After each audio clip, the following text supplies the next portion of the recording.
تو ایک کہ سرسری طور پر جب ہم اس افسانے کا مطالعہ کریں گے تو رونگ نمبر کے حوالے سے ہو سکتا ہے کہ پہلی نظر میں ہم رونگ نمبر تک ہی پہنچے، لیکن یہ رونگ نمبر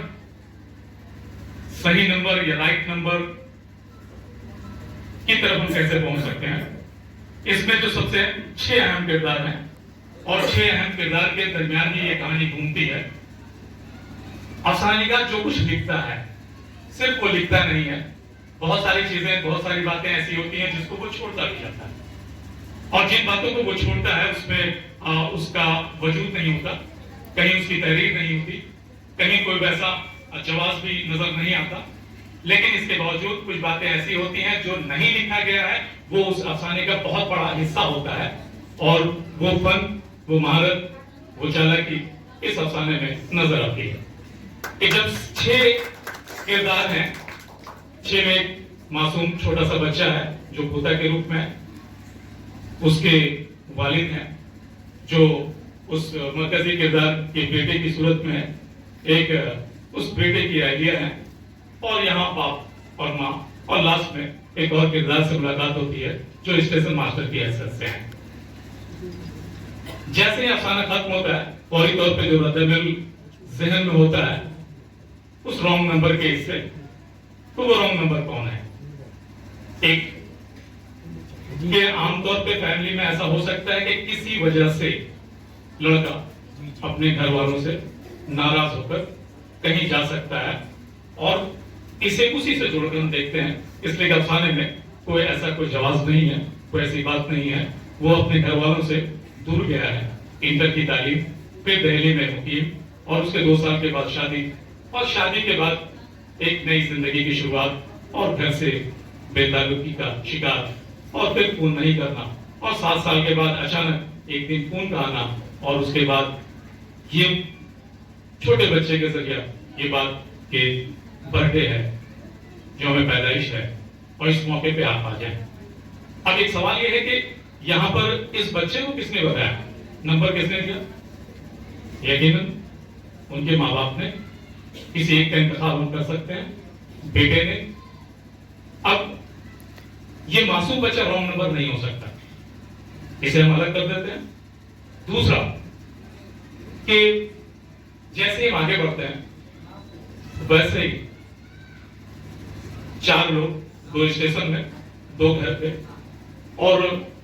بیٹے کے ساتھ مل کر کے، پوتے کے ساتھ مل کر کے بیٹے نے یقیناً یہ پروگرام بنایا ہوگا، اور جب وہ کہتا ہے کہ میں عالیہ کو بھیج رہا ہوں، اپنی عالیہ کو بھیج رہا ہوں، تو ممکن ہے کہ عالیہ کو بھی اس بات کا علم ہوگا کہ ان کے پیرنٹس آنے والے ہیں، لیکن جیسے فون آتا ہے، بیٹا ہو سکتا ہے کہانی میں کہیں کوئی ایسی چیز نہیں ہے جس سے ناراضگی، تو ٹھیک ہے اپنی جگہ پہ، لیکن ایسی کوئی بات نہیں ہے۔ میں اس بات کا ذکر کرنا چاہوں گا کہ جس ڈائمنشنز کی میں بات کر رہا ہوں کہ قاری اپنے اپنے طور پر ان ساری چیزوں کو دیکھے گا، سمجھے گا، اور پھر بات کرے گا۔ میں بھی ایک قاری کی شکل میں یہاں موجود ہوں اور اپنی بات رکھ رہا ہوں۔ تو بیٹا یہ کہتا ہے کہ میں جام میں ہوں، اور پھر تھوڑی دیر کے بعد پھر فون پہ فون، اور یہ بھی ہوتا ہے کہ میں تھک گیا ہوں، گھر آ گیا ہوں، میں اپنی اہلیہ مطلب عالیہ کو بھیج رہا ہوں، اور پھر فون آتا ہے، اور یقیناً یہ جو خاتون ہے، جو ہے ان کی بہو ہے، ان کی طرف سے دوسری بار، پہلی بار تو وہ سن لیتے کہ کن کا فون ہے یا کیا فون ہے، ممکن ہے کہ نیا نمبر ہو اس کی وجہ سے، لیکن وہ نمبر ان کے بیٹے نے ان کو فارورڈ کیا ہے، دیا ہے، اور بتایا ہے کہ ایسا ایسا ہونے والا ہے، اور ایک بار فون جاتا ہے، لیکن دوسری بار جب فون پھر جاتا ہے کہ تم کہاں ہو، کب لینے آ رہی ہو، ہم لوگ اسٹیشن میں بہت دیر سے ہیں، تب وہ کہتی ہے یہ رانگ نمبر ہے۔ رانگ نمبر یہ دیکھنا ہے کہ یہ رانگ نمبر کون ہے، یہ اس کی بہو کا ہے، لیکن بہت دیر تک ایک اسٹیشن ماسٹر جب وہاں پر 2 لوگوں کو، 2 ضعیف لوگوں کو پریشان حال میں دیکھتا ہے، اور اس میں سے ان کی اہلیہ کو بہت زیادہ پریشان دیکھتا ہے، اور جو اظہار صاحب ہیں وہ دوا لینے کے لیے جاتے ہیں، تو پھر وہ آ کر کے ان لوگوں کی مدد کرنا چاہتا ہے، جیسے ایک بہترین انسان کرتا ہے، وہ آتا ہے اور آ کر کے پھر کچھ باتیں ہوتی ہیں، اور پھر یہ کہتے ہیں یہ شہر ایسا ہے جہاں بیٹے اپنے والدین کو بلا تو لیتے ہیں، لیکن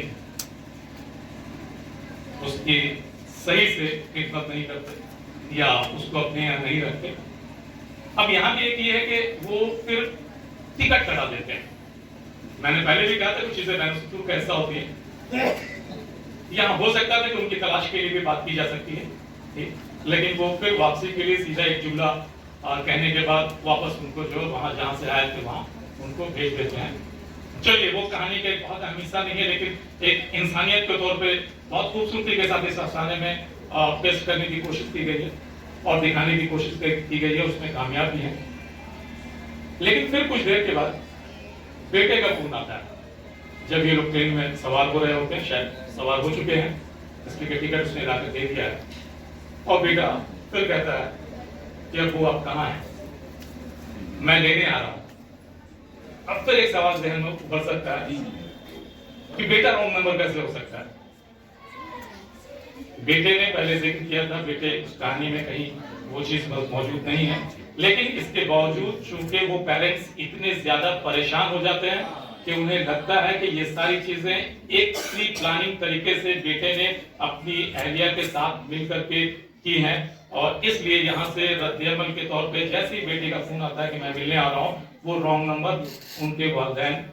اعزاز صاحب, والد صاحب وہ کہہ دیتے ہیں کہ یہ رانگ نمبر ہے. کہانی اس میں کوئی شک نہیں کہ بہت خوبصورتی کے ساتھ شروع سے لے کے انجام تک پہنچتی ہے, لیکن ایک باپ جس بیٹے کو رانگ نمبر کہہ رہا ہے, ہمیں یہ دیکھنا ہے کہ کیا وہ بیٹا رانگ نمبر ہے. اسی وجہ سے وہ معاش کے سلسلے میں, پریشانیوں کے سلسلے میں, بہت ساری چیزوں کے سلسلے میں وہاں وہ پریشان ہے, اور اس پریشانی کی وجہ جو سب سے امپورٹنٹ چیز ہے کہ وہ بیٹا نہیں ہے. بیٹا نہیں ہو سکتا. اگر بیٹا ہوتا تو پھر وہاں کوئی بات ضرور محترمہ انجام میں اس کو دکھاتی کہ جہاں بیٹا اور پھر ان کی اہلیہ کے بیچ میں کچھ بات ہوتی, تبادلہ خیال ہوتا, یا پھر وہ رانگ نمبر والی بات کرتی اور بیٹا مسکرا دیتا. لیکن ایسا بھی نہیں. ہم چند پریشانیوں سے گزرتے ہیں. یقیناً ہمارے بعد جو نسل ہے, ہم سے پہلے جو نسل رہی ہے, ہم بیچ کی کڑی کے طور پہ ہیں,